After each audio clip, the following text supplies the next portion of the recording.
This episode of Gators Breakdown is brought to you by MyBookie. Sign up at mybookie.ag. Use our promo code Gators on your first deposit of $50 or more to redeem a cash bonus of up to $200. Want more Gators Breakdown? Join Gators Breakdown Plus. Starting at $3 a month, get access to unique episodes, plus a blog, chat room, giveaways, shoutouts, and more. Gators Breakdown Plus is furthering the interaction with fans and listeners like you. Head to gatorsbreakdown.supportingcast.fm to join Gators Breakdown Plus today.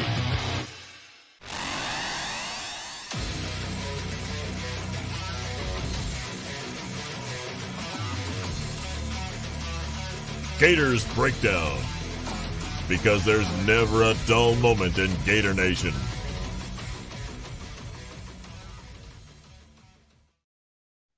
The Gators Breakdown podcast is ready to go. I'm your host, David Waters. You can find me on Twitter at GatorDave_SEC.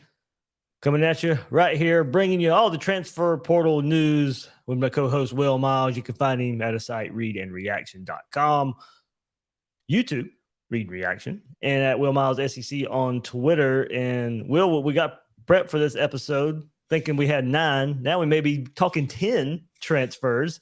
Keonta Goodwin, the big-time Kentucky offensive lineman that visited over the weekend, hearing some good things right now as far as, hey, look, we got internet sleuths out there finding him in the Florida database. They found some classes that he's taken at Florida, so that one looks to be there. I know what we've said about assuming when it comes to recruiting lately in the last few months. But I would say when we get to Wednesday, Goodwin looks good to be in this Florida class. So we'll include him in this episode. But, hey, Billy Napier needed to hit the transfer portal. We've talked ad nauseum the past, month and a half, 2 months of these guys leaving the program.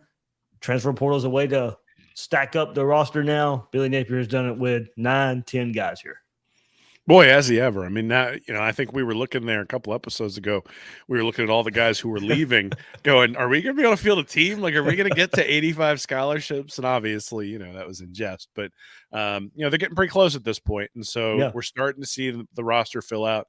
We're starting to see who's coming in and then whether those folks are going to be competing with the younger guys who are on the roster or whether those folks are going to come in and take starting jobs right away. And I think that sort of tells you something about the development of the guys beneath them, depending upon the quality and the years of eligibility left for some of the players that they brought in. So, obviously, given that a lot of the folks who left were Dan Mullen recruits, I think it doesn't make it makes a lot of sense that the guys who are coming in have 1 or 2 years worth of eligibility left, but certainly that's not everybody who's coming through the transfer portal. And, we'll see, obviously we'll go over all 10 at this point and talk about what they've been able to do. And, I think Florida's added some very, very high quality guys who are going to be able to fill some holes for this team. Yep, we'll get Ronald Nunnery, of course, the linebacker from Houston, announced on Monday. That was the last day that we thought until we get the Goodwin news of today. Florida being able to maneuver some dates around a bit, but that's why you heard Ronald Nunnery, the linebacker from Houston, transferring to Florida. Cameron Carroll, the running back from Tulane, committing to Florida. The 23rd was supposed to be this drop-dead date for transfers to enroll in new schools, but as we said, Goodwin looks to be I guess, quote unquote, we'll call him a late edition. There, Will, as this one goes. If it works out that way, I said, feel good about it. Should be there. We're going to assume here on Gators Breakdown he's going to be the 10th transfer. If it doesn't happen, don't scream at me. Just pretend it didn't happen.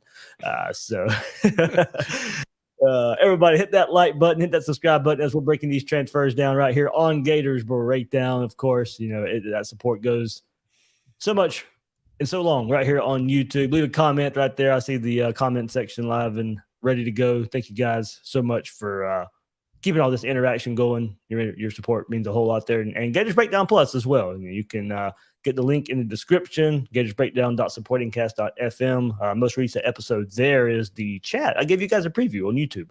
About 10 minutes of the chat we had on Sunday night. We talked Goodwin, we talked Carroll, the new transfers there, and a lot of other stuff, of course, as well. Kind of the quarterback fallout. We'll get into that tonight a bit too. The quarterback fallout of since Jade Rashad is not going to be in the class. Hey, that may change the way Florida attacks the transfer portal with a couple of spots left. So we'll get there. and plenty to discuss. But we did it right there at Gators Breakdown Plus. Link to the Discord, link to that is in the description. All right, well, so yeah, we said 9-10 transfers, 9 officially. We'll count 10 there with Goodwin added to this Gators roster. Hey, as we said, brings the number up to 82, 83. You know, we'll say 82 officially there with the 9. It would be 83, counting Goodwin, scholarship players. And that counts Caden Jones as well. The newest high school commit there for the Gators, committed at the All-Star game a couple weeks ago. He'll join his letter of intent on February. Committed, yet to sign. But the way 24/7 broke it down, and Will, you did it a little bit different, basically as years remaining, but 6 seniors, 22 juniors, 25 sophomores, 9 redshirt freshmen, 20 true freshmen there for the Gators. So as we said, as we led this off, you know, Will, we looked at all the roster moves for the Gators, and it was caught by surprise a little bit with offensive linemen that were leaving Florida. Not a lot of surprises, you mentioned, with the Dan Mullen recruits, and you know, maybe this should have happened a year ago. Maybe now some guys just kind of wanted to stick around, see where they were with Billy Napier and how he built this program. The coaches wanted to see as some players could fit, could not fit, and what they want. Look, maybe some just bad fits overall. Not bad for a player, not bad for a coach. Just sometimes don't fit there. But Gators, as we mentioned, we'll go 83. We'll count Goodwin for now. 2 spots below that 85. And hey, look, I think we'll get to spring practice. Will some guys will probably leave the program again if they don't like where they're at on the depth chart in spring. May open up some more spots for Florida. And Florida may not be done with the transfer portal after spring practice as well. Yeah, I mean, there's still some holes to fill. There's no doubt about that. I mean, whenever you're below the 85 scholarship limit, there's going to be some holes to fill. They're obviously getting pretty close there. I think it's interesting when you look at the youth. I mean, you know, you had a little bit different numbers, but I've got 53 guys with 3 or 4 years worth of eligibility left, which means you got 30 who are in the 2 or the 1, and only 5 guys who have 1 year of eligibility left. So this is a very, very, very young team, even with the guys that they brought in through the transfer portal. And then you start looking at where they targeted guys at the transfer portal. You know, there's 3 offensive linemen, there's a couple defensive tackles, there's a couple of linebackers, and Nunnery came in as a safety, but he's a linebacker as well. So you got 3 linebackers. So the places that we sort of looked at last year on the defensive side of the ball and said that's a weakness, they've strengthened. And then if you look at the place where after the transfer portal with Tarquin and White leaving, we said, "Ooh, need to replace some guys there." They've done that too. And so, yeah, I think. Look, I mean, I'm critical of Napier when he struggles on the recruiting trail and other things, and during the season when he struggled at various times as well. I think he's done a very nice job of filling the needs for the organization based on the transfers. Now, I don't think that means the job's done. I think there's still some places that could obviously use some upgrades, but as of right now, I think this is going to be, 3, 4, 5 weeks ago, you're looking there going, man, are we looking at another 6-6 season? And look, I think these guys still have a lot to prove, but I think you can go into the season thinking that it's a realistic expectation for this team to improve off of its 6-7 last year, as opposed to sort of expecting that as the outcome. The other thing that I'll say is that, I mean, look, whether you agree with it or not, Napier has shown that he's going to take sort of a wait and see approach for a lot of these things, right? Yep. When it comes to NIL, I think you can say that. When it comes to the transfer portal last year, he talked about potentially getting involved there and did not get heavily involved in the transfer portal last year. And so this program under Napier's guidance has really sort of taken a wait and see approach for a lot of these things, which is one of the reasons why I think you saw a large exodus after this year. We even saw it with Emory Jones, right? I mean, Emory Jones came in and gave it a go during spring practice last year before transferring to Arizona State. So everything about this program has been, we're going to take a wait and see approach. Again, I think you can argue with that as to whether that's the right approach, but it is the approach and it's consistent. And, I would be remiss if I didn't say that I see a consistency there, because there have been times where I've said the strategic vision has not been what I would want it to be, but at least the program is being consistent on that particular aspect of things. And so it makes sense, right? That you take a year, you wait and see. The guys that don't fit, you're going to ask them to leave. You're going to bring in guys who do fit. And so I actually would be pretty surprised if there's some mass exodus after, right before fall practice or after spring practice. I think you might see a couple of guys leave, but I think that my guess would be that that'll almost be a mutual thing where the staff will be like, we need the scholarship freed up and you're not going to play. and they'll make a decision to go someplace else, as opposed to, like you mentioned, some of the offensive linemen who I think if Tarquin and White were available, they'd still be Gators, right? I think there are some things there where those are guys that Napier wanted, and obviously those guys are going elsewhere. Yeah, I don't think he was going to beg anybody to stay. I think once you got that mindset, hey, if you think you don't want to be here, then okay, we're not going to stop you. But yeah, hey, we'd welcome you if you want to be here. But if you would leave, okay, we'll move on without you. You don't thumb your nose to all SEC offensive linemen. You keep welcoming them back. Yeah. Also, something that's different with this transfer, and we'll see where it ends up. But whether it be the 9 or the 10, think about the transfer portal last year. It was offense. It was Pearsall. It was Osiris Torrance. It was Montrell Johnson. And this one is, hey, it's both sides of the ball. It's not just the Cam Waits, throw him in there too. Another one more for the offense. But this one for the transfer portal for this, as they went through a year and figured out what they need. And don't get me wrong, some of that is just due to the fact that, hey, a lot of guys left. Of course, you're going to feel but where the needs are, and they're definitely going to be with guys going to the NFL, guys going to the transfer portal. I think we counted 35 players that left this roster. Look, of course, there's going to be players on both sides, but at least it wasn't, really heavily swayed one way or the other. As you said, Gators filled their need. They needed help in the interior of the defensive line. They went and got the guys. They needed another running back. They got the guy. Of course, needed a quarterback. They went and got the guy. Offensive line, surprises. They went and got it. So yeah, they did balance it on both sides of the ball where the needs were. Well, I mean, look, I think balance is important, but we saw that defense play last year. Yeah. When we saw, and then you got Ventrell Miller leaving, you got Amari Burney leaving. Those guys were a bulk of the snaps, the linebacker position. Derek Wingo, who knows, obviously had surgery. Is he going to be ready to go? Certainly probably not in the spring, but, is he going to be ready to go in the fall? And then you had Shamar James, who played very, very well as a freshman, and then Scooby Williams, who didn't really play much, didn't play a whole lot, last year. And so, if that's it, you're in trouble in the SEC. And so bringing in Mitchell, Nunnery, and Spurlock, along with Jaden Robinson in the 2023 class, means you've just supplemented with experience. You've supplemented with some explosiveness. You've supplemented with some experience, but you've also supplemented with some youth and some upside in that entire room. I mean, if you'd have told me a month ago to look at the linebacker room, I would have said, man, this is a disaster. You tell me to look at the linebacker room now, and I go, I'm not sure that this room is going to be good, but I can see a scenario where they turn out to be really good. And we haven't had a really good linebacker play at Florida for a really long time. So I think there's immense value in taking a look at that and saying, when I talk about filling needs, that's what I mean. Same thing at defensive tackle, right? Where you've got Jackson and Banks coming in at defensive tackle to supplement Desmond Watson, to supplement Jalen Humphreys, to supplement Chris McClellan, who played really well last year. And then you got Lyons and Norman coming in with this particular class. Again, if you don't have those two transfers, you look at that and go, wow, they're really thin.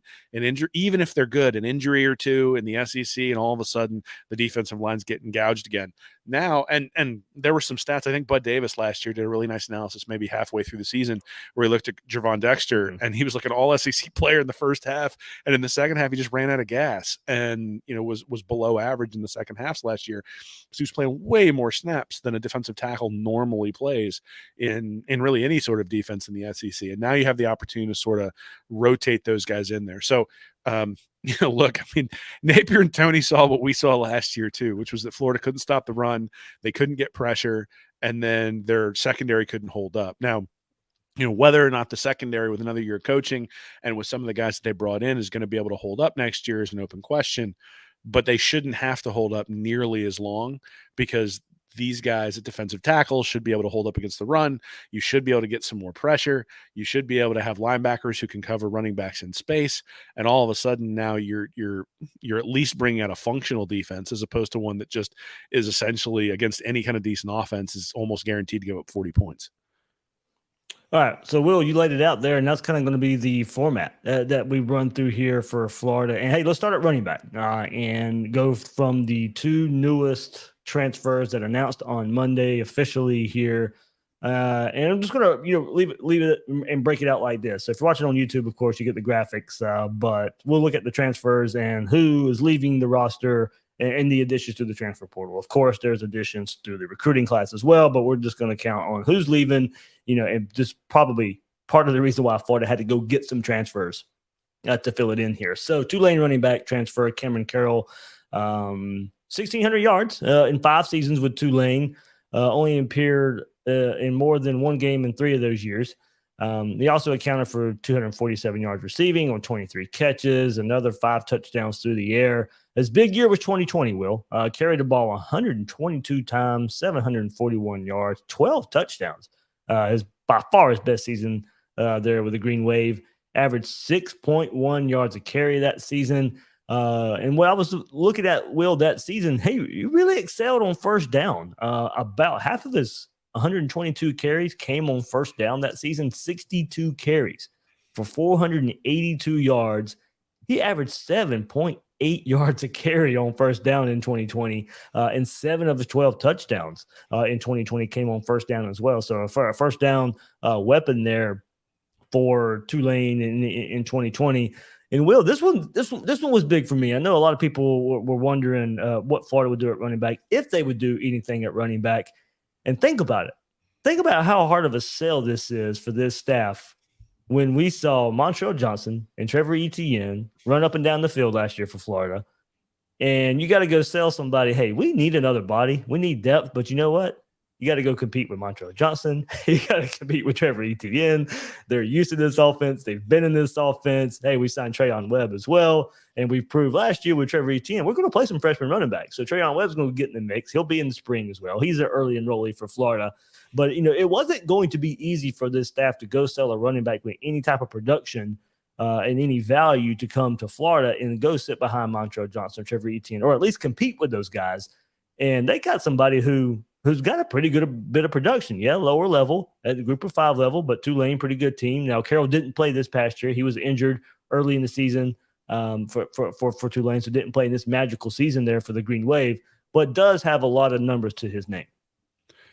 Yeah, I mean, I think some of it is he's a different kind of back, right? He's 225 pounds. And you think about what Florida has struggled with over the past couple of seasons, it's been in the red zone, right? I mean, Montrell Johnson certainly, I think, was the more powerful of the 2 backs when you looked at him and ETN, but I wouldn't say either of those guys was just bulldozers. And we saw it against Oregon State last year when the offensive line could not give those guys a running start, that both of them struggled. And I think one of the things that Carroll brings is when you need 2 yards, he's going to be able to put his head in there and get that 2 yards because he's a bigger dude. And, he's not necessarily tall, but he's just a stronger dude who's going to be able to get in there and sort of be that bowling ball type guy who's going to be able to get you a couple of runs. The other thing is in 2021, Tulane was awful. So for him to average 4.6 yards per rush that year, 6.1 the year before, one of my criticisms for Naquan Wright last year was that he sort of came into the year averaging 4 yards a rush, and that's kind of where he sat. This guy's averaging 5.3, so that's not as good as ETN. That's not as good as Montrell Johnson, but certainly it's very, very good. And I think if you think about like kickoff returns, that might be a place where Carroll can contribute right away, and you don't necessarily have to put somebody back there that you're worried about getting injured who's a starter. Maybe even punt returns could be somewhere where he could contribute right away. And then beyond that, running back is a place where you get injuries, right? And Florida last year is really fortunate. None of those guys really got nicked up. There's an opportunity here. I mean, one guy gets nicked up and all of a sudden Carroll is now all of a sudden, the backup running back and has an opportunity to run quite a bit. And look, I think there was always a plan last year to have 3 running backs in the rotation, and they tried it the first 3 or 4 games. Yeah. And then it was just ETN and Johnson were so much more efficient than any of the other guys they put in there that they said, well, those are the 2 we got to go with. And, I remember harping on it early in the season, and they finally went with that, where they had the 2 guys who were the most efficient. Well, if you bring in Carroll, and if Carroll or Trayon Webb is as efficient as Montrell Johnson and ETN, then they're going to get carries. I think that's probably what they sold him on, is you're going to get some carries, assuming that you can be as efficient as these other guys, and we'll give you a shot.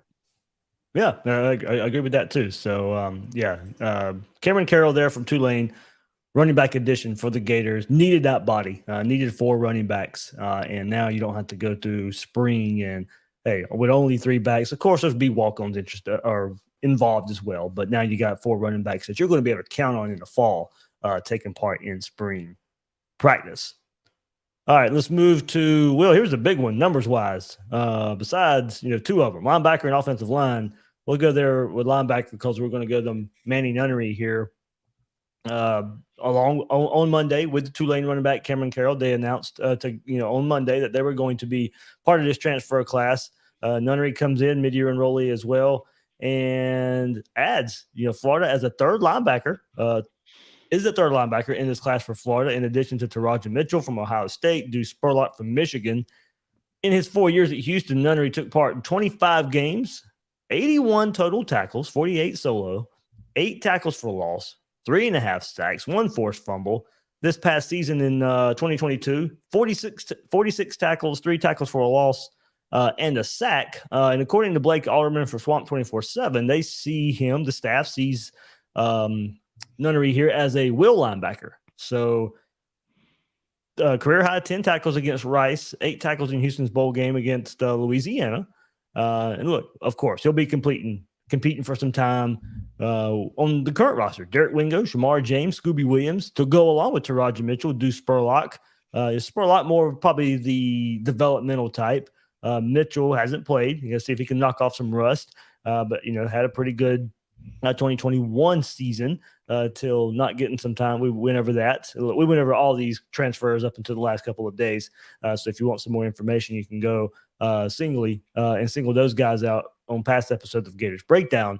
But look, Will, as you mentioned, Amari Burney gone, Ventrell Miller gone, DeJuan Black transferred, David Reese transferred, Chief Borders transferred. I mean, Florida needed to go get numbers, and they've gotten some guys here with Nunnery who has some numbers behind his name, some production there at Houston. Spurlock, a developmental a player here through the transfer portal. Taraja Mitchell, you hope that you can unlock some of that 2021 season that he had at Ohio State. But good pickup here for the Gators to get a body here at the linebacker position. Yeah, I mean, there's a little bit of everything when you look at these three. I mean, obviously, in Nunnery and Mitchell, you get quite a bit of experience, right? You get, like you mentioned, the 46 tackles last year. Oh, Will, one more. I forgot. Go ahead, because you're going with some more numbers. I forgot. He was a national special teams player in 2021. He led the nation in block punts, block kicks, made 4 tackles, had 2 assisted tackles, and was a 5-unit starter there for Houston's special teams. So led the nation in block punts and block kicks. So while we also threw Napier under the table a bit last year for special teams performance for this Gators team, they've gotten one here who was a national special teams player of the year back in 2021. Well, so he definitely deserved to be thrown under the bus for special teams last year because it was bad. But hey, look, I mean, you're going to have to field those units as well. And if Nunnery has experience there, and if Nunnery can push the guys who are there, or if guys can maybe get Nunnery off of that team so he can do what he needs to do at linebacker, then great. But again, you've got a guy with 25 games of experience. I think Mitchell has 23 games of experience. So you're looking at guys who've been out on the field in major games. And that's something Florida just did not have on the roster. I mean, Wingo, you could argue, has been on the field in major games, but, relatively limited. Shamar James only has last year, and Scooby Williams has been sort of a mop-up player thus far in his career. And so who you relying on when it's the fourth quarter against Utah like you did last year, right? Who's going to make that play? And I think Florida feels a lot more comfortable with Nunnery and Mitchell out there doing that than maybe some of the guys that they might have had. You mentioned that Spurlock is more of a developmental player, but again, this is a guy who was good enough to get recruited to Michigan. So a Power 5 guy who's been practicing with Power 5 players. And again, I think this maybe even is the one place where you say, all right, Nunnery isn't going to play on special teams, but he can show Spurlock that's kind of how you get onto the field and those sorts of things, right? So Napier has to build the bench, right? He's got to build the next people who are going to be coming in.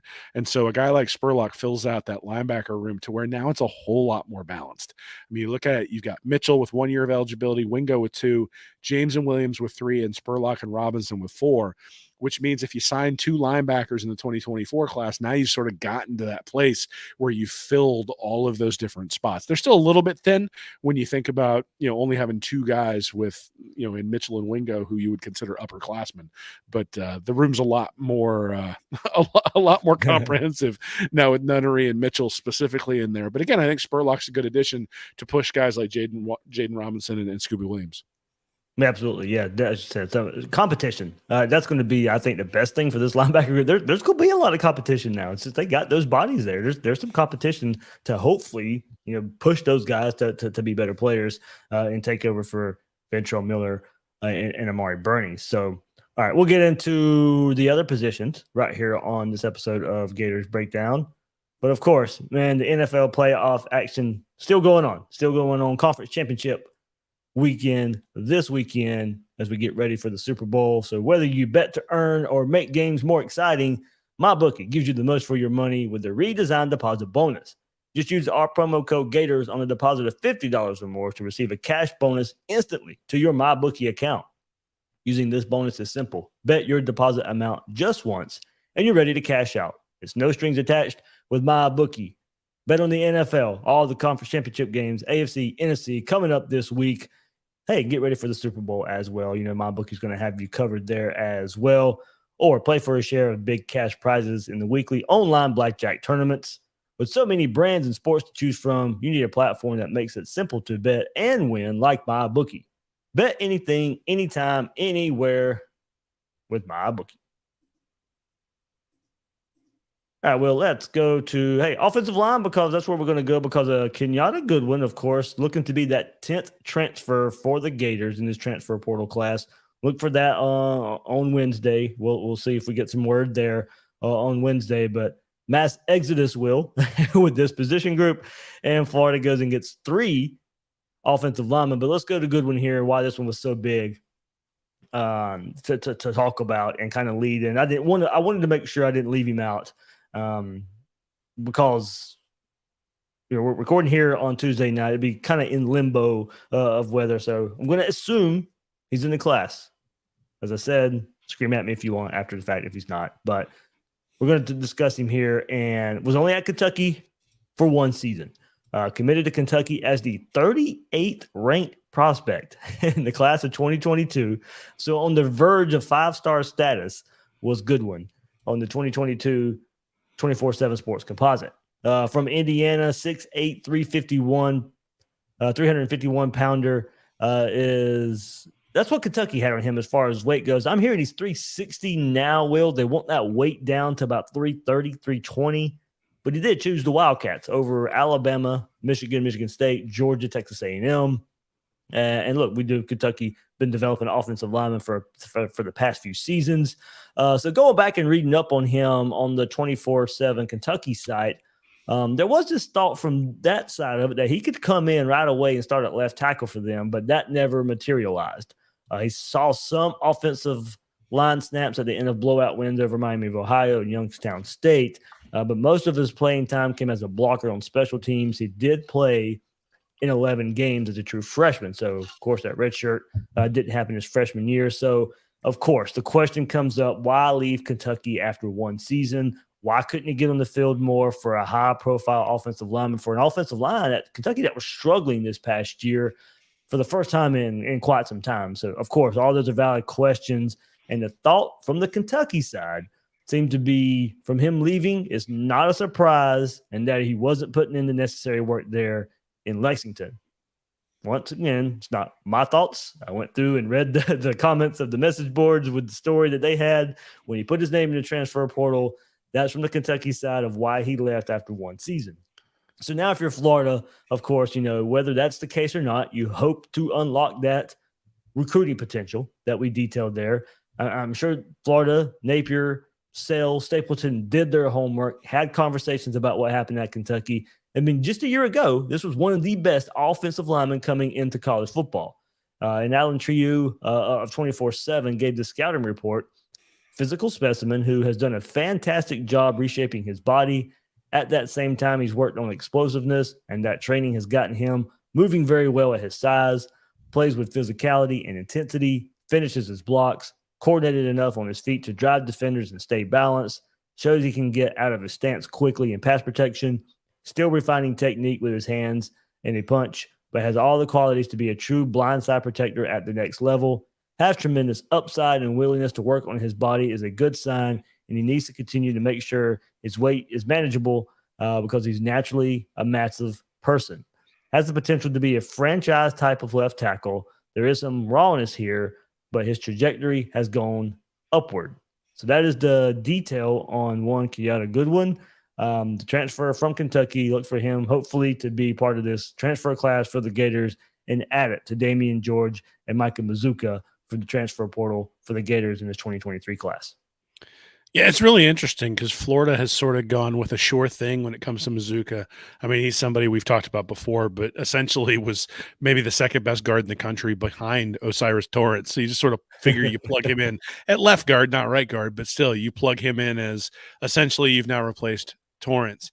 And then you look at George, somebody with the Alabama pedigree, started a few games there a couple years ago, seemed to fall out of favor. But he's sort of that mid-grade, this guy's going to be able to come in and contribute, whether he's a starter, whether he's a solid backup. You know you're getting that. Goodwin is the high upside guy. And even if there are issues with work ethic and all those sorts of things, there are two things I'd say to that. One is guys who rank in the top 30 and or top 40 and are offensive tackles are few and far between. And so when you have an opportunity to get one of those guys, you got to rely on the physical skills and hope that you can get everything sort of coached the way you need to. And Florida has 2 offensive line coaches, so they should be able to do that. The other thing is, did you ever do anything stupid your freshman year there, Dave? Freshman year of college? You know, maybe maybe I had a little bit of too much Goldschlager one night and woke up completely bald. You know, like I just look at it and I go, everybody's like, his work ethic was terrible. Well, the guy was the best player in high school, basically probably from the time he was a freshman in high school. Right. And you jump up to that next level and you go, whoa, like, okay, I didn't actually prepare for this. And you sort of fall behind and you're homesick and, you're readjusting to living on your own, all those sorts of things. And look, none of that's an excuse. There are plenty of guys who come in ready to play their freshman year, but there are plenty of people who go to their freshman year in college and are not ready to go. And so the idea that Goodwin, especially offensive linemen. Yeah. So the fact that Goodwin would come in, he'd have a rough year, that all of a sudden there'd be some grumbling, mainly because he probably already had one foot out the door.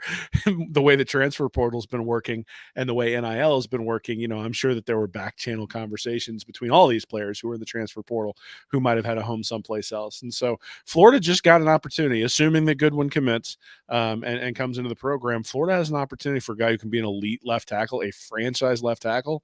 Even if he completely flames out, that is worth the spot. That is worth the shot. Mm-hmm. You take that shot because let's be honest, Graham Mertz needs somebody to block for him because we talked last week that he's going to need it, right? You can't get him off platform. It's not Anthony Richardson back there anymore.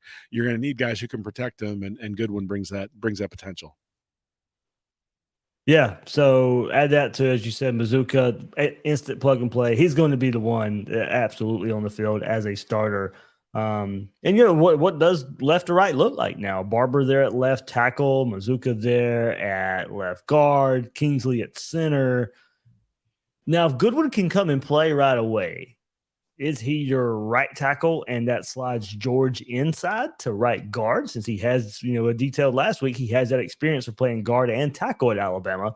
At that moment, at that time, a week ago, say, okay, he probably will slide at right tackle with the question of if Florida could even get Goodwin on campus. They did this past weekend, and then maybe now he will be part of this transfer portal class. But if you can get Goodwin in, does that slide in George to the right guard spot? Hey, look, it would be a good thing if Goodwin comes in and he's the starting right tackle there for the Gators. I'd actually be surprised if he's the starting right tackle. I think if you've got a guy that gifted, you prepare him to be the left tackle, because that's where you want him. And Austin Barber was all right SEC freshman at right tackle. So, if George is competing at left tackle, then fine. But I mean, you think about having a guy like George who's, one, kind of used to being in and out of the lineup, but two, that guy in the Alabama program is going to know what it takes to push and know what it takes to play in the SEC. So if you have him pushing at the left and right tackle spot with Goodwin and Barber sort of manning those, you got Mazuka at left guard, like you said, Egwukin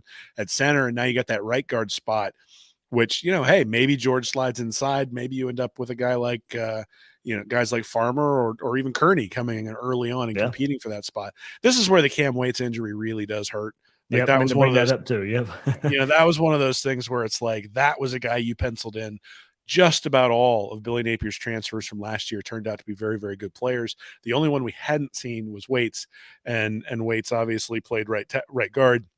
So everybody, if you missed that, he did tear his Achilles tendon last week. That came out. So Cam Waits, it'd be hard to imagine he comes back in any capacity for the 23 season.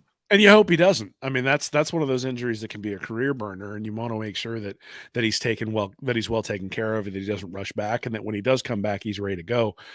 Again, though, I think that sort of goes to what you need to play at tackle. I was actually thinking that they might shift Waits out to tackle, but with bringing George I think so. With bringing George and Goodwin in, I think the plan would have been to keep him on the inside. But that's the other thing is I suspect that George and Goodwin, in some ways, maybe the final push for Goodwin might have been that they needed him because Cam Waits was injured. So that's unfortunate. But again, you start looking at what the offensive line is going to look like. I mean, look, Richie Leonard wasn't terrible at guard last year. I expect him to play. Yeah, there were times he was able to get in there. So again, I go back to what I said at the start of the episode, which is that right at the time when all these guys left, I went, oh my goodness, are we going to even have a functional offensive line? Osiris Torrance, Richard Garage, Michael Tarquin, Ethan White, Yusuf McGarble, Joshua Bryan. I mean, that's 1, 2, 3, 4, 5, 6 offensive linemen and 2, right there at the bowl game that we thought would be on this team next year in Tarquin and White. Well, and 5 guys who started. Braun didn't start a ton, but he started some, right? Which meant that if you had somebody who got injured along the way, you could feel reasonably comfortable about having Braun come into the game. So, they lost functional offensive linemen. This was like there were other places where Florida lost players, and you're like, all right, right. Again, at running back, you lose Naquan Wright and Lorenzo Lingard. I mean, you wish the best for them, but those were not guys who were in the future plans for Florida. You lose Tarquin and White, and it's like, okay, those were guys who might have been in the future plans for Florida, and so bringing in some of these guys to fill the holes, like you said, Mazuka being essentially the plug and play. But then if you get combined competent tackle play from George and Goodwin, then you've got Barber and Harrod and Herman and even Connor and Jones that you can sort of plug in there and potentially get cobble things together. Barber's starting. Absolutely, but I guess my point is that the issue to me was never the 5. I figured that they would find 5. The issue is that last year Napier came out of fall camp saying he was comfortable really 9 deep, and coming out, 2 weeks ago, I would have said not a chance. Like, there's no way you're going to be able to name 9 offensive linemen that Napier's comfortable with. I think you're probably not going to get to 9, but I think you can start getting to a place where you're like, all right, there's 7 guys we trust, which means if Egokin goes down, we'll have somebody who can step in at center. Or if Mazuka goes down, Leonard may be able to step in at guard. Or, if Barber goes down, George or Goodwin will be able to step in. And so being able to do that gives you more flexibility. And obviously, considering the really Florida has not had a lot of injury bad luck over the last couple of years. At some point, it's not going to like swing in the other direction, but at some point they're just going to have 1 or 2 guys who miss a significant amount of time, and you're going to need to have good backups. And so having this kind of depth on the offensive line at this point really helps out. I was going to go defensive line next, but since we're talking offensive line, it only makes sense. We won't spend too much time on quarterback because we had our big Graham Mertz episode last week. Everybody, thanks for checking that out if you've already done so yet. But of course, Anthony Richardson gone, Jalen Kittner gone, the addition of Graham Mertz. But what I will say about this, everybody, if you want more Graham Mertz talk, it was all detailed last week. We won't go too much into strictly him here, but I wanted to bring up, and I brought this up on Gators Breakdown Plus chat the other night, and it was possibly grabbing another quarterback in the second portal window, and that goes May 1st through May 15th, and that will be after spring practice. So with the Jaden Rashada saga behind us now, him no longer on the way, does Napier turn to the portal again to get a 4th quarterback? What, and that begs the question, Will, what quality are you getting if you get a second portal window quarterback? Could it be this 5-star, 4-star that maybe has to sit behind an experienced quarterback somewhere? That would be the, I guess, ideal quarterback to go get in a second transfer portal window. So what kind of quality are you getting? And would that player be able to come in in fall camp and push Graham Mertz, push Jack Miller, with them missing spring practice. So I think that's one way to look at it. But with this, Graham Mertz, he could be your quarterback in 24, or if you do get a second window quarterback, is that the quarterback that takes over in 24? That would help to avoid DJ Lagway being possibly forced in as a true freshman as a quarterback. Look, we're all excited to get this 5-star quarterback, one of the best quarterbacks out there, but do you want to go force that quarterback into starting in 2024? If you can, great. You don't want to have to rely on it. So this second portal window, I think you can be looking at the quarterback position, whether it's somebody to push Graham Mertz or somebody to take over in 24.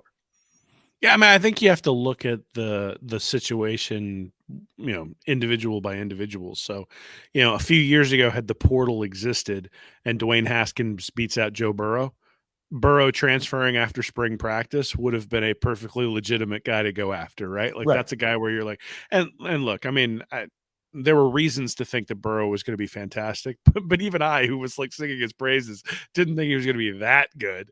And, but those guys exist, right? Where you've got two guys who are at Ohio State, they're competing, and all of a sudden, one beats out the other. Or, let's say CJ Stroud had decided to stay at Ohio State. There's a possibility that his backup might have gotten beat out and might decide to leave. So those sorts of things. Michigan, right? You had the situation with McCarthy, and I can't remember the name of the quarterback he beat out, but he was the guy who had led him to the playoffs the year before. And so those sorts of things are going to be out there, and there's a potential to snake those kinds of guys away from other programs, for lack of a better word. I think the place you got to be careful is the guy who sort of just goes, I want to go, I want a greener pasture. I want to prove myself in the SEC, or something like that, who kind of already has the starting job. I think if that guy's transferring after spring practice, like alarm bells will be going off in my head in terms of those sorts of guys. And so, look, I think there were guys like Grayson McCall who went into the transfer portal and then went back. It's unclear to me exactly what that was about. If he were to come available, you'd say, okay, yeah, that's a guy you're going to go after because he's got all sorts of experience and he's won a ton, and his profile is a whole lot better than the guys who are currently on the roster. But then again, you mentioned Lagway. I think there's two things there. One is that Billy Napier may need Lagway to be on the field in year 3 to sort of show the growth that the program is headed in. That there may be a PR associated, or there may be some sort of PR associated with him being on the field. Really, in many ways, similar to the way Zook was with Chris Leak, right? I mean, Leak comes in and plays a lot early on, and in many ways, I think that was related to, hey, we know our program isn't going to win a national championship. We need to show what we're building towards, and getting him on the field. And I think that's the other thing you really got to consider is, look, you need to know what Max Brown has. You need to know Jack Miller and what he has if he's going to be a part of your future. I think Mertz is sort of there to raise the floor of the overall room. And if you bring in a guy who's like a one and done, he comes in for a year and just sort of, he's got to be a guy who can be transcendent. Otherwise, there's no real use to it. If you bring in a guy who's just going to average, right? It can't be a one and done guy. I completely agree. Unless you just know that guy's going to. But I mean, if you are, does that give us an indication of how the staff feels about Mertz? And we could overanalyze and overthink that. But if they go out there and get a 1-year guy in that second portal window, I think it might mean something. But besides, I mean, look, they probably need 4 quarterbacks anyway. So maybe talking myself into this, it may just be to get another body. But I agree with you. If you go out there and get somebody, I want somebody who's got more than 1 year. Yeah, well, this is why I wrote a couple of weeks ago that I think most college programs at this point need general managers who sort of separate the incentives that a coaching staff feels versus that a and you see this in the front office of the NFL all the time, where the general manager has a different set of incentives. He's looking out for the long-term health of the program, and the head coach is saying, I want to win now. And look, I can't fault the head coach for that. Like, he's wired that way, and that's one of the reasons that he got to where he got to. And every coach thinks he's one player away from having the perfect team and being able to win and all that sort of stuff. But I think, again, I opened up the podcast by saying that Napier has really been a let it play out type of coach right now. It's been a wait and see type of approach. And I suspect that it's going to be the same thing here. I'd be surprised if they brought in a one and done quarterback, because that's not what they have done. It has not been it's not been what they've done anywhere else, right? And so the idea that they wouldn't wait and see what they have with Mertz before they went out and got somebody. Now, look, I mean, if Mertz, Miller, and Brown are just atrocious in spring practice, then you go, look, we can't go 3-9. Like we have to bring somebody in.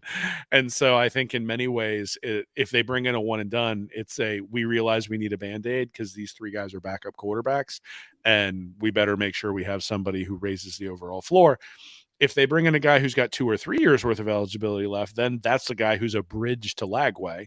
Right. And then if they don't bring in anybody, then you say, okay, they're pretty confident with the guys that they've got in the room. We'll see whether they're right or not, but they're confident in it. And, we'll see what happens when the season starts.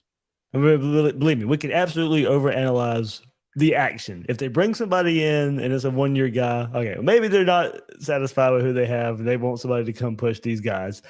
Or, if they don't bring anybody in, all right, Billy Napier, all right, he's sold on Graham Mertz. We're going 9 wins. Well, the other thing is, and this is the thing. I mean, I agree with you in terms of everybody sort of overanalyzing it. But the other thing is, if you love Graham Mertz, but you think Miller and Brown are sort of then maybe you bring in a guy to say, in case Mertz gets hurt, right? We've got some in case of emergency break glass. Like because if I'm not mistaken, Napier has said 4 quarterbacks. I think that's what he wants. So. I mean, that would make sense. Right, exactly. Yes. So, yeah, it would be nice to not have to worry about 2 injuries at the quarterback position. All of a sudden, you're like, what was it? South Carolina was starting some guy off of like I can't remember. What was that 2 years ago? Like the kid, I can't remember his name. But South Carolina had a kid in there who like had no business being on an SEC field. Played pretty well, actually. But again, you're not winning any SEC championships that way. And Skylar Morningweg. Well, and so again, look, it's not a coincidence that Spencer Rattler was in Columbia last year after they had that experience 2 years ago, where they went through Luke Doty and they went through a couple other guys and wound up with sort of a third string guy and you walk on. You're going, oh, geez. I mean, again, nothing wrong with walk-ons, but you don't want to stake your living to that, especially at the quarterback position. Yeah, absolutely. Not everybody can be Stetson Bennett. All right, well, let's go defensive line to wrap this up. This Gators transfer portal class, window 1 here. Leaving Jervon Dexter, Jalen Lee, Chris Thomas, adding Caleb Banks, Cameron Jackson. We've hit these guys plenty the last month or so. Caleb Banks coming in from Louisville, 6'7", 300 pounds, transformed his body, was about 250 as a recruit, played sparingly in those 2 seasons at Louisville. Less than 30 snaps in 2022, maybe more of a developmental project too. But also at Louisville, I know the staff, he was the first one to come in. He was the first transfer for this Gator class. This staff identified him in his potential. As I said, they're kind of going through that body transformation. I think Florida thinks they can unlock something here there with Banks, but also Cameron Jackson, of course, you heard him on Gators Breakdown, big time. He's instant plug and play along the defensive line here. And hopefully a disruptive force as we'll kind of hit on defensive line earlier, so we can kind of brush this as we end this episode on. But yeah, 2 guys here. One is kind of the potential for maybe even later on in Caleb Banks, but Cameron Jackson coming in right away should be this instant impact. He's going to play from day one, and as you said earlier, when you look at this transfer portal, Florida did kind of mix it up a bit with guys that can contribute instantly. Maybe have just a year left. I would expect Cameron to only have to 1 year, and maybe has the year that we want him to on to the NFL. But you're looking at a defensive line now with Jackson, Watson, Humphreys there in the middle. Tyreek Sapp can play in the middle a bit. Chris McClellan hopefully taking that next step there. So if I'm looking directly in the middle right now, I know this defense was bad, but a potential of Jackson, Watson, Humphreys, McClellan there in the middle. I mean, I see some positive there. I see something where that group, even without Jervon Dexter, probably didn't live up to that 5-star status, going to go get drafted. But the potential of those 4 guys in the middle, I mean, Florida, I'm not going to say it's going to be great or anything, but I think can take a step forward with those 4 guys. Yeah, well, I mean, I think you hit the nail on the head. Watson and McClellan are starters. Jackson has the ability to be a starter in the SEC. Banks, you think, has the potential to be a starter in the SEC. And then you've got Lyons and Norman coming in on the back end for the recruiting class who are going to start to push and potentially give those guys a blow at various times throughout the year. So you can suffer an injury, right? If Watson goes down, you can suffer an injury. You can stagger the snaps so that, Desmond Watson is the most disruptive that he can be for the 25 or 30 snaps he's out there, rather than asking him to play 45 or 50 snaps. And then you end up with 5 or 10 snaps where, he just isn't all that effective because that's too many snaps for a guy that size to be playing in the SEC. So he does not need to be replicating the Jervon Dexter model this past year. No, that would be accurate. So, look, I like you said, I think one of the things that you got to be really careful about is that guys are in the transfer portal for a reason. There are multiple reasons this year specifically why people are in the transfer portal. And, you got 10 guys. The average recruiting ranking of these guys coming out of high school was 88.9. And that includes Goodwin in that one. It sinks even further than that if you take Goodwin out of it. But what you would expect is you would expect Goodwin to be almost a can't miss NFL prospect 50-60% of the time. And then you expect everybody else to make it about 20% of the way, which means you should get 3 guys who end up drafting the NFL out of these 10 guys that they brought in. If Napier exceeds that, if he ends up with 5 or 6 of these guys going to the NFL, then I think that says something about his and the staff's ability to evaluate. If he ends up with 3 guys going to the NFL, you go, all right, that's about what we expected.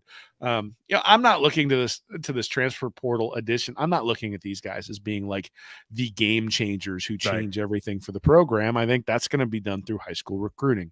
What this does is gives you a bridge to those high school recruits, that you're not bringing in a guy and saying, hey, go out there and play big boy SEC football when you're 20 pounds undersized and you just got here. And, so like the addition of Spurlock and Mitchell means that Jaden Robinson doesn't have to come in and play day one. And I remember when early signing day came around, I came on here and said, Jaden Robinson better be awesome, because he has to be, because he's the only linebacker in the class. Like, who else is going to play linebacker? And so they've eased that stress, right? And even Mertz in some capacity has eased that stress. And obviously they brought in Mertz with the idea that Rashada was going to be in the class. And so that's probably upset the apple cart a little bit in terms of what their plan was.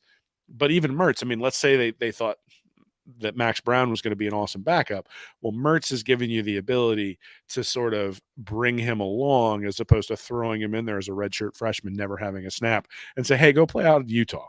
Like, that'd be awesome. Open up the season out there on the road in a foreign environment when, you're just trying to learn things. And, hey, by the way, now it's going to be loud. It's on the road and, all that sort of stuff. So I think, look, these guys give you some margin for error. They sort of boost the baseline of what the team can do. They give quite a bit of depth. But, maybe you get one guy who makes a huge difference, like Jonathan Grenard did in 2019, where he was just a stalwart of that defense and a big reason why it was successful. I would assume that Mazuka is probably the candidate for that. Somebody who's going to come in and you just go, this guy made a huge difference. Hey, you're going off to the NFL now next year because you dominated like you did at Baylor. You showed you could do it in the SEC, and there you go.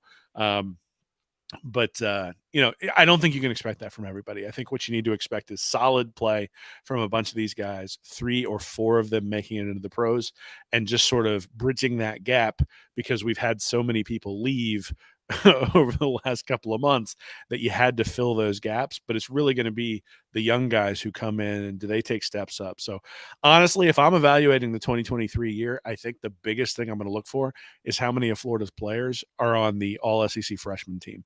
Because if they end up with 4, 5, 6 guys on the all SEC freshman team combined with the guys who made it last year, well, now you've got this foundation of guys who are moving into their sophomore and junior years, who now have put up and shown that they can play in the SEC and have really earned playing time. If guys like George and Mazuka and Jackson and Nunnery are the stalwarts on the team, I start to get worried, because that means the young guys aren't necessarily taking that step forward. And look, Billy Napier is going to rise and fall with the guys who have 3 and 4 years of eligibility on their plate right now. He's going to rise and fall with whether DJ Lagway turns out to be a transcendent player at quarterback. And that's just the way it is. The reality is he's going to need elite quarterback play, and he's going to need these freshmen to hit in order to compete with the Alabamas and the Georgias and the Tennessees of the world. As we saw Heupel get an extension today, I think. So So look, I think these guys are good players. I think they add a lot to the team. But if you're expecting them to come in and be some giant game changer, I think your expectations are probably a little bit out of whack. Again, a couple of them are going to be pretty good, but there will probably be a couple that flame out as well. And if that means, like, look, if Taraja Mitchell struggles and Jaden Robinson ends up getting a lot of valuable snaps this year, but makes some mistakes, that's still a valuable thing because he had to beat out Mitchell to get those snaps, as opposed to if Mitchell wasn't there, you'd be putting Jaden Robinson in wondering, is he just getting those snaps because he's the only dude there? Like, did he actually have to beat anybody out for these snaps? And he's going to have to beat out somebody who has real Power 5 experience to get out there on the field, and that's a valuable thing. Yeah, I think if you look at it, I think Cameron Jackson on defense, and as you mentioned, Bazooka. I think if I'm giving one on each side of the ball, that's probably where I'm going for the guys that can be the difference makers that you're talking about in this in this class here. So hopefully Graham Mertz at quarterback is one of those as well. That's in a category all in of its own with the position that he plays. If he is, okay, Florida's going to be probably a little bit better than people think. But I think the ones that I'm going with that I feel the best about are the two I mentioned there. Cameron in the middle of that defensive line and Mazuka in the middle of that offensive line. So, hey, after spring, as I just mentioned, we brought it up with quarterback. There's a couple spots left for Florida here to get to 85. As I mentioned, you may even have a couple more transfers out of the program. So positions I still think Florida may need to look at. Quarterback we mentioned, but safety and wide receiver. Florida didn't get either one in this cycle, this window of the transfer portal.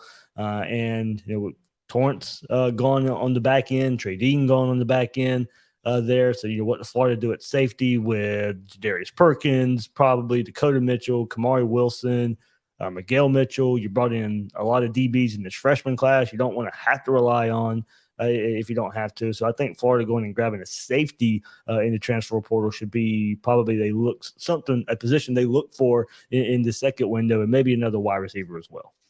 I actually think wide receiver, depending upon what they think about the freshman, Gene Wilson and Mizell, you're at 9. Maybe you'd like to be at 10, but I think 9's probably good enough considering what they were able to do last year. The place I look at is tight end.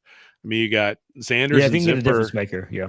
Well, you got Xanders and Zipper with 1 year left. You got Odom, who's injured with 2 years of eligibility. And then you go back to Boardingham, Hansen, Livingston, and Savigny, I think, is moving from the defensive side of the ball to the offensive side of the ball. At least that was on, I think, De La Torre's roster markup there, which means you've got 4 completely unproven guys at tight end, a guy who's injured, and 2 guys who are going to be gone after this year. So in terms of like filling gaps, there are some gaps to be filled there at the tight end position, just from a bodies perspective. So I get what you're saying about wanting a game-changing guy who can come in there and that sort of stuff. Yeah. But if Odom struggles to come back from injury, Zipper has been hot and cold and struggled last year with injuries. Xanders was a great story, but didn't really show out a whole lot last year. And then who else is there? There just isn't anybody with experience. And so unless you feel really comfortable about those they like Boardingham for what I hear, but I don't know if he's the true tight end anyway. So look back, So look, last year, and I'd have to go look at the stats, but I'm almost certain that last year Napier was in 3 wide way more than he would have wanted. Remember the spring game? It didn't play out that way. Remember how those tight ends were used in the spring game and then runs after the catch? We didn't get that. Not at all. Yeah, nothing at all. Right. But I think in some ways that was controlled by your quarterback. You wanted to spread things out. That made it easier for him. I think some of that was controlled by personnel. Right. I mean, once Zipper went out after the Tennessee game, I think maybe it was the Missouri game that he was injured in. I can't remember, but he was out pretty early in the year. Now you're left with Xanders, and that was kind of it, right? I mean, there just wasn't anybody else to step into that role. Odom started to play a bigger role. Right. As they got later in the season, Odom started to do some things, right? But again, that's we're only naming a couple of names here, and I think there's some room for improvement in that room. Tight end is where I would focus if I was. You would not confuse us for Utah at all. No. In fact, if any of those guys want to transfer after spring, I'd be open to bringing one of them in. They literally went 3 deep with just playmakers there last year. Keithy goes down. Oh, it didn't matter. I mean, just like us and Diabate, man. Like we sent him there last year. Send us a tight end. Come on. Yeah, there we go. Trade for trade. Yeah, we'll take that one. All right. Well, what you got coming up? Read and reaction, man. Yeah, so last week on Gators Breakdown, I made a comment about how this was a Dan Mullen recruiting class, so people took umbrage to it. And so instead of going back at them when they were mad at me, I've decided to write an article. So so that's what I'm going at. I'm actually looking at the evaluation of Napier, where he is, and whether that comment was right or not. And look, I'll leave people in suspense, but I've tried to take a fair look at where things sit, and people can be the judge. There we go. Coming up, reading reaction. I know Will and I were talking about it over the weekend, so I had to give him a chance to tease that one. I knew where he was going with it. Look, I think it is what it is. You got to look at the Yeah. numbers. You got to take the numbers where they go, and you can make determinations from it. So, look, it was sort of a flippant comment that I made. It's like, this is a Dan Mullen recruiting class. This was after Rashad had left, and we're sitting there all bummed that he's gone and all the stuff that's going on there, and sort of the black eye that's given the university and the NIL and all that sort of stuff, and the collective and all those organizations. And sort of looking at it, you're a little bit depressed.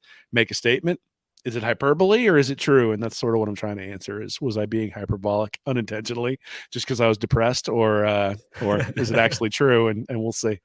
Well, a bit of advice. Don't forget now, when you go compare these classes, don't forget now, because people are going to remind you, and I know you know this anyway, and this is a little bit in jest. Don't forget to count. Don't forget to count the 2019 class of Dan Mullen.